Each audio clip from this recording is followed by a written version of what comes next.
Family. तो आज की क्लास में क्या रहने वाला है, चलिए देख लेते हैं। ये ज्योमेट्री का पार्ट 2 है। हमने बेसिक से ज्योमेट्री को स्टार्ट कर रखा है। ज्योमेट्री पार्ट 2, अगर आपने पार्ट 1 नहीं देखा है तो एक बार जाके आप देख लीजिएगा ज्योमेट्री पार्ट 2। तो आज मैं इस क्लास में आपको बताने वाला हूँ कि जब हमारे पास दो पैरेलल लाइन होती है और एक तीसरी लाइनों को कट कर जाती है, तब बनने वाले एंगल क्या होता है, कौन सा किसके इक्वल होता है, वो चीज़ हम सीखने वाले हैं। तो आप देख रहे हो कि ये जो लाइन आपको दिखाई दे रही है और एक एल एम, दो नाम दे देते हैं इनको। This two line are called parallel line. ये जो है यहाँ पे, ये कौन सी लाइन है, ये यहाँ पे पैरेलल लाइन है। ओके। और जो एक लाइन आप यहाँ पे देख पा रहे हैं, ये एक लाइन सेगमेंट है। अगर हम दोनों तरफ एरो लगा देते हैं तो एक लाइन बन जाती है। This is called transversal line. इसको हम क्या बोलेंगे, this is called transversal line. जब जब दो कोई लाइन होती है और उनको एक ट्रांसवर्सल लाइन कट कर जाती है तो हमारे पास एटलीस्ट 8 एंगल बनते हैं। एटलीस्ट क्या, हमारे पास 8 एंगल ही बनते हैं। ठीक है। तो आप देख पा रहे हैं जैसे ए बी सी हो गया, ए बी हो गया, सी हो गया, इसको डी बोल देंगे, E F G H I, ऐसे करके एंगल हमारे यहाँ पे बन जाएंगे। तो टोटल 8 एंगल होते हैं। तो यहाँ पे आप ध्यान से देखिए, जो पहला ए और सी है इनको हम कॉरस्पॉन्डिंग एंगल बोलते हैं। यानी जो यहाँ पे एंगल है सेम ही साइड में जो यहाँ पे बना हुआ है, these two angle are called corresponding angle. हम इनको कॉरस्पॉन्डिंग एंगल बोलते हैं। और कॉरस्पॉन्डिंग एंगल इस केस में हमेशा क्या होते हैं, इक्वल होते हैं। तो अगर ये 60 डिग्री है तो ये वाला जो एंगल होगा ये भी हमारा 60 डिग्री होगा। यानी आपको याद क्या रखना है, आपको ये बात याद रखनी है कि जो कॉरस्पॉन्डिंग एंगल होते हैं वो हमेशा क्या होते हैं, इक्वल होते हैं। उसके बाद में आप देख पा रहे हो सी और डी, यहाँ पे ये डी है और ये सी है। ये हम बोलते हैं अल्टरनेट इंटीरियर एंगल। हम इनको क्या बोलते हैं, अल्टरनेट इंटीरियर एंगल बोलते हैं। और ये अल्टरनेट एंगल भी हमेशा बराबर होते हैं। ये अल्टरनेट है। अल्टरनेट क्यों है, क्योंकि ये अपोजिट साइड में है और ये अंदर की तरफ लाई करते हैं दोनों लाइनों के बीच में। तो आप इन दोनों एंगल को क्या बोलोगे कि ये अल्टरनेट इंटीरियर एंगल है। इसी तरह से अगर बाहर कोई एंगल हुआ, जैसे मान लो कि ये वाला एंगल मैं कोई टी नाम दे देता हूँ, तो ये जो एंगल होगा दूसरी साइड में, जैसे मान लीजिए आर है, तो टी और आर जो होंगे वो अल्टरनेट एंगल होंगे, लेकिन वो एक्सटीरियर एंगल होंगे। दूसरी बात, अगर आप यहाँ पे बी और सी के सम की अगर बात करें तो वो 180 होता है, क्योंकि ये बी है और ये सी है। ये दोनों एंगल कहलाते हैं को इंटीरियर एंगल। क्या कहलाते हैं, को इंटीरियर एंगल। और को इंटीरियर एंगल का जो सम होता है बेटा, वो हमेशा 180 होता है। क्यों, क्योंकि देखो डी और सी बराबर है, तो ये सी उठ के यहाँ आ जाएगा, तो ये दोनों बराबर होंगे। और अब बी और सी जो है वो लाइन के ऊपर एंगल बन चुके हैं और लाइन के ऊपर पेयर एंगल है। और हम जानते हैं कि पेयर लाइन के ऊपर जितने भी एंगल होते हैं उन सब का जो सम होता है वो 180 के बराबर होता है। कुछ हमारे पास टिप्स भी है जो हम पढ़ लेते हैं। द एक्यूट एंगल्स, जो कि एंगल लेस देन 90 डिग्री होता है, are the same and the obtuse angle between 90 degree and 180 degree are the same. ये क्या बात बोल रहा है कि ऑब्ट्यूज होंगे वो बराबर होंगे और एक्यूट जो होंगे वो बराबर होंगे। अब चलिए इनके ऊपर कुछ एग्जाम्पल डिस्कस कर लेते हैं जिनसे आपको ये कॉन्सेप्ट अच्छे से क्लियर हो जाएगा। तो पहला जो एग्जाम्पल है हमारे सामने, हमें यही दिया गया है कि ये दोनों लाइनें पैरेलल है। ये दोनों लाइनें पैरेलल है तो 64 और ये बी जो होंगे ये कॉरस्पॉन्डिंग एंगल होंगे। तो बी की वैल्यू भी कितनी हो जाएगी, तो आप बोलोगे सर 64 हो जाएगी, क्योंकि कॉरस्पॉन्डिंग एंगल क्या होते हैं, इक्वल होते हैं। अब मैं अगर ए की बात करूं तो अभी अभी हमने देखा कि ए और बी जो है वो को इंटीरियर एंगल है। तो ए प्लस जो बी होगा वो कितना होना चाहिए, 180 होना चाहिए। अब तुम्हारे पास जब बी की वैल्यू है तो यहाँ बी रखोगे, बी उधर चला जाएगा, तो 180 माइनस 64 हो जाएगा। तो यहाँ से 116 डिग्री जो है हमारा इस ए की वैल्यू आ जाएगी। आप ये भी देख सकते थे कि ये 64, ये भी दोनों लाइन के ऊपर एंगल है दोनों, तो इनका सम यहाँ पे 180 होना था। तो वैसे भी हम निकाल सकते थे। तो कोई एक तरीका नहीं था, कई सारे तरीके हैं निकालने के। चलिए क्वेश्चन नंबर 2 की तरफ बढ़ते हैं। क्वेश्चन नंबर 2 में अगर आप देखोगे तो आपको 3 लाइनें पैरेलल दे रखी है। ये एल लाइन होगी, सपोज करते हैं, ये एम लाइन हो गई और ये हमारी एन लाइन हो गई।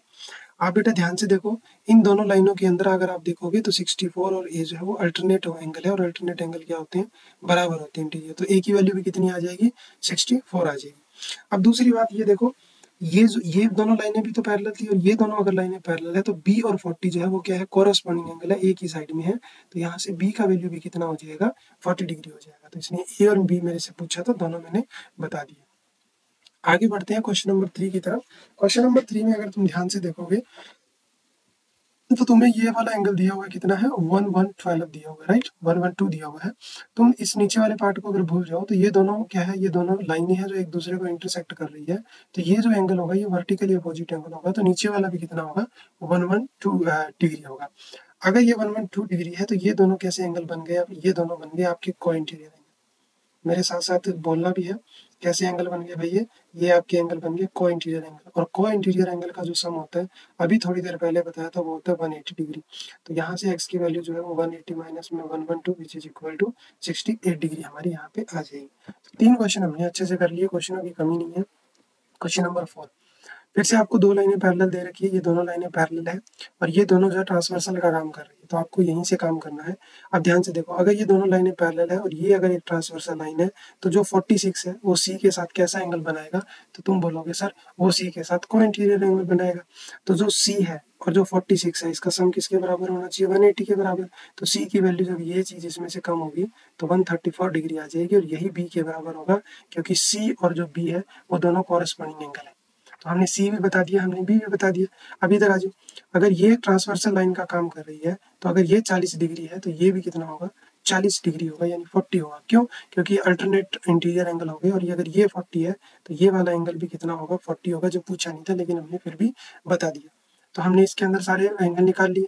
क्वेश्चन नंबर 5 की तरफ आते हैं, बड़ा ही प्यारा क्वेश्चन है। देखो मैं आपको एक डिफरेंट टाइप की प्रैक्टिस करवा रहा हूँ। इस प्रैक्टिस करने के बाद में आप सारे एंगल आइडेंटिफाई करना अच्छे से समझ जाएंगे। अब ध्यान से देखो, ये दोनों लाइनें पैरेलल है, इसको नाम एल दे देते हैं, इसको नाम एम दे देते हैं। अगर ये दोनों लाइनें पैरेलल है तो इस एम की तरफ आओ पहले। अगर ये 69 डिग्री है तो ये भी क्या होगा? ये भी 69 डिग्री होगा, क्योंकि ये दोनों कैसे एंगल है? कॉरेस्पॉन्डिंग एंगल है। सही बात है। अगर मैं इस लाइन की बात करूं तो ये लाइन भी एक ट्रांसवर्सल का रोल प्ले कर रही है। तो अगर ये 65 डिग्री है तो वाई भी यहाँ क्या होगा? वाई भी यहाँ पे बेटा 65 डिग्री ही होगा, क्योंकि कैसे एंगल हो गए? ये एंगल हो गए अल्टरनेट इंटीरियर एंगल। कैसे एंगल हो गए भाई? Alternate interior angle. और alternate interior angle parallel line के केस में क्या होते हैं? बराबर होते हैं। क्वेश्चन नंबर 6 की बात कर लेते हैं। क्वेश्चन नंबर 6 में हमसे ये दो जो लाइनें हैं ये हमें पैरेलल दी हुई है। अगर ये पैरेलल है तो यू और टी जो है ना वो दोनों बराबर होंगे। यू और टी क्या होंगे? दोनों बराबर होंगे। क्यों? क्योंकि कॉरेस्पॉन्डिंग एंगल है। अच्छा, दूसरी बात ध्यान देखो, ध्यान से देखो, अगर मैं v की बात करूं तो ये तो क्या होगी? ये तो भाई वर्टिकली अपोजिट एंगल होगी। तो अगर ये 42 है तो b की वैल्यू भी कितनी होगी? 42 डिग्री होगी। अब तुम ध्यान से फिर से देखो कि ये लाइन और ये लाइन पैरेलल है, तो ये 90 डिग्री और इन दोनों का सम क्या होना चाहिए? 180 होना चाहिए। यानी 90 प्लस 42 प्लस टी बराबर क्या होना चाहिए? 180 होना चाहिए। तो ये बनेगा 132 प्लस टी बराबर 180 है, तो यहाँ से टी की वैल्यू आ जाएगी तुम्हारे पास 48 डिग्री। तो ये कितना निकला है? 48 डिग्री। अगर ये 48 डिग्री है तो ये एंगल भी हमारा कितना हो जाएगा? 48 डिग्री हो जाएगा। चलो क्वेश्चन नंबर 7 की तरफ आते हैं। फिर से ध्यान से देखो, इसमें ये दोनों लाइनें पैरेलल है, साफ साफ दिखाई दे रही है। अगर ये दोनों लाइनें पैरेलल है तो ये किसका रोल प्ले कर रही है? ये ट्रांसवर्सल लाइन का रोल प्ले कर रही है। अगर ये ट्रांसवर्सल लाइन है तो बी की वैल्यू भी कितनी हो जाएगी? 100 डिग्री हो जाएगी। क्यों? क्योंकि ये दोनों अल्टरनेट एंगल है। अगर ये 100 डिग्री है, ठीक है, ये दोनों 100 डिग्री है। अब ध्यान से देखो, हमने कहा 100 डिग्री है, 100 डिग्री है तो पैरेलल लाइन के बीच में। अब हम बाकी एंगलों तक कैसे आएंगे भाई? कि एंगलों तक कैसे आए? हाँ, अब ध्यान से देखो, ये लाइन और ये लाइन भी दोनों पैरेलल है। अगर ये लाइन और ये लाइन अगर पैरेलल है तो अगर यहाँ 62 डिग्री है तो ए की वैल्यू कितनी होगी? ए प्लस 62, क्योंकि ये को इंटीरियर एंगल है तो ये 180 हो जाएगा। तो यहाँ से ए की वैल्यू आ जाएगी 118 डिग्री। अगर ए का वैल्यू 118 डिग्री है बेटा तो सी का वैल्यू कितना हो जाएगा? अब देखो, ये दोनों लाइनें पैरेलल होने की वजह से सी प्लस ए भी तो कितना होगा? 180 होगा ना, राइट और रॉन्ग? तो यहाँ पे ए की जो वैल्यू है 118 कम करेंगे तो सी का वैल्यू जो है निकल के कितना आ जाएगा? 62 डिग्री आ जाएगा। बहुत ही अच्छे क्वेश्चन है। क्वेश्चन नंबर 8 की बात कर लेते हैं। क्वेश्चन नंबर 8 में अगर तुम ध्यान से देखोगे तो पहले पैरेलल लाइन को आइडेंटिफाई करो। तो ये दोनों लाइनें पैरेलल है, तो अगर ये दोनों लाइनें पैरेलल है, क्या हम यहाँ से कुछ निकाल सकते हैं? निकाल सकते हैं। क्या निकाल सकते हैं? ध्यान से देखो, पहले मैं इनकी बात करता हूँ। ये लाइन और ये लाइन दोनों पैरेलल लाइन है, तो ये जो बीच में लाइन है ये ट्रांसवर्सल लाइन का रोल प्ले कर रही है। तो अगर ये 34 डिग्री है तो ये जो ए होगा तुम्हारा वो भी कितना होगा? 34 डिग्री होगा। तो मैंने ए निकाल दिया यहाँ से, ठीक है। अब हम दूसरी बात करते हैं भाई। दूसरी बात हम कहाँ पे करें इसके अंदर? हाँ, मुझे सी निकालना है। तो तुम ध्यान से देखो, ये एक ट्रायंगल बन रही है, राइट और रॉन्ग? और ट्रायंगल के अंदर मेरे पास 3 एंगल है और फिर तीनों एंगल का जो सम होना चाहिए वो तो 180 होना चाहिए। तो अगर 4 इसको दे दूं तो 80 बनेगा। तो ये कितना बन जाएगा? 110 डिग्री इज इक्वल टू 180। तो यहाँ से सी की वैल्यू कितनी हो जाएगी? 70 डिग्री हो जाएगी। तो ये कितना निकल के आ गया भाई? 70 डिग्री निकल के आ गया। अब मुझे बी, ये भी निकालने हैं सारे, बी भी चाहिए, डी भी चाहिए।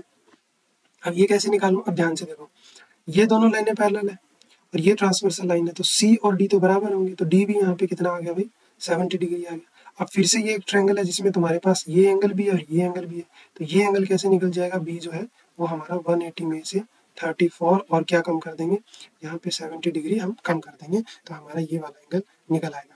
तो आई होप जब दो लाइनें दे रखी हो, कॉरेस्पॉन्डिंग एक ट्रांसवर्स लाइन भी दे रखी हो, तो तब एंगल कैसे निकालते हैं आपको अच्छे से समझ आ रही है। ये last question of this class, ध्यान से देखो। अगर ये 3x है तो क्या मैं ये बोल सकता हूँ कि ये वाला एंगल भी 3x होगा, क्यों, क्योंकि कौन सा एंगल है, कॉरेस्पॉन्डिंग एंगल है, हम सी बोल देते हैं। अब ये एक लाइन है और लाइन के ऊपर जो दो एंगल आपको दे रखे हैं, तो इन दोनों का सम कितना होना चाहिए, 180 होना चाहिए, क्योंकि एक लाइन के ऊपर जो होता है एंगल का जो सम होता है वो 180 होता है। तो यहाँ से तुम देखोगे कि 5x की वैल्यू 180 है, तो ये 5 जो उसको 36 से काटेगा, तो x की वैल्यू 36 है, तो ये तुम्हारा कितना हो जाएगा 108 डिग्री हो जाएगा, ये तुम्हारा एंगल कितना हो जाएगा 72 डिग्री हो जाएगा। तो आज की क्लास में इतना ही। मैंने आपको 9 क्वेश्चन करवा दिए, 1 से लेके क्वेश्चन 9 करवा दिए, जब हमारे पास दो पैरेलल लाइन हो और एक हमारे पास ट्रांसवर्सल लाइन। तो एक बार मैं रिवीजन करवा देता हूँ डायग्राम के थ्रू।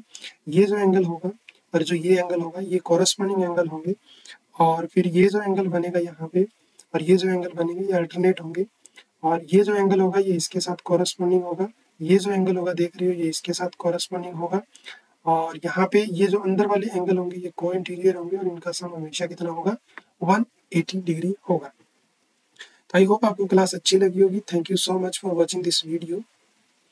एंड अगर ये सेशन आपको अच्छा लगा तो प्लीज़ वीडियो को लाइक कीजिएगा, अपना वैल्यूएबल कमेंट जरूर छोड़िएगा वीडियो के अंदर, ताकि मुझे पता चले कि मेरी मेहनत काम कर रही है या नहीं कर रही। और हाँ, चैनल को आप सब्सक्राइब जरूर कर लीजिएगा, हमारे फैमिली के सदस्य बनिएगा। Thank you so much, take care, मिलते हैं थर्ड पार्ट में ज्योमेट्री के। Take care.